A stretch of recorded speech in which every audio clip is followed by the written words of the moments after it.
जोहार, नमस्कार। मैं आनंद कुमार।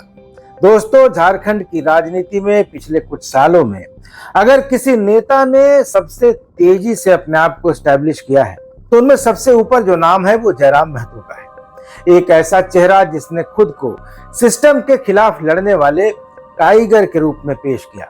एक ऐसा नेता जिसने युवाओं, बेरोजगारों और खासकर कुर्मी समाज के बीच तेजी से अपनी पकड़ बनाई।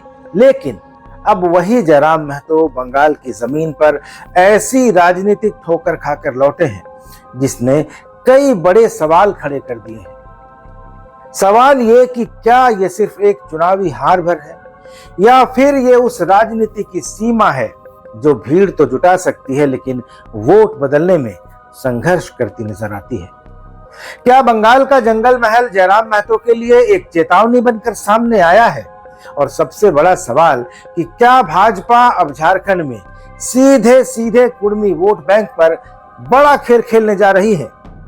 दोस्तों, आज के इस वीडियो में हम समझेंगे कि बंगाल में आखिर जयराम महतो के साथ क्या हुआ, क्यों कुर्मी वोटरों ने उन्हें जितनी समर्थन की वे अपेक्षा कर रहे थे उतना समर्थन नहीं दिया, और क्यों ये हार आने वाले समय में झारखंड की राजनीति का पूरा समीकरण बदल सकती है।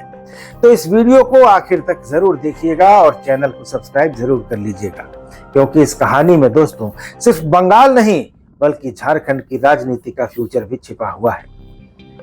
दोस्तों, जयराम महतो सिर्फ बंगाल चुनाव लड़ने नहीं गए थे, वे अपनी राजनीतिक ताकत का विस्तार भी करने वहां गए थे। उनकी कोशिश थी कि जिस तरह से झारखंड में उन्होंने कुर्मी युवाओं के बीच एक बड़ा जनाधार बनाया, बड़ी लोकप्रियता हासिल की, उसी तरह बंगाल के जंगल महल इलाके में भी अपनी राजनीतिक जमीन तैयार करें। पुरुलिया, बांकुड़ा, झाड़ग्राम ये वो इलाके हैं जहां कुर्मी समाज की अच्छी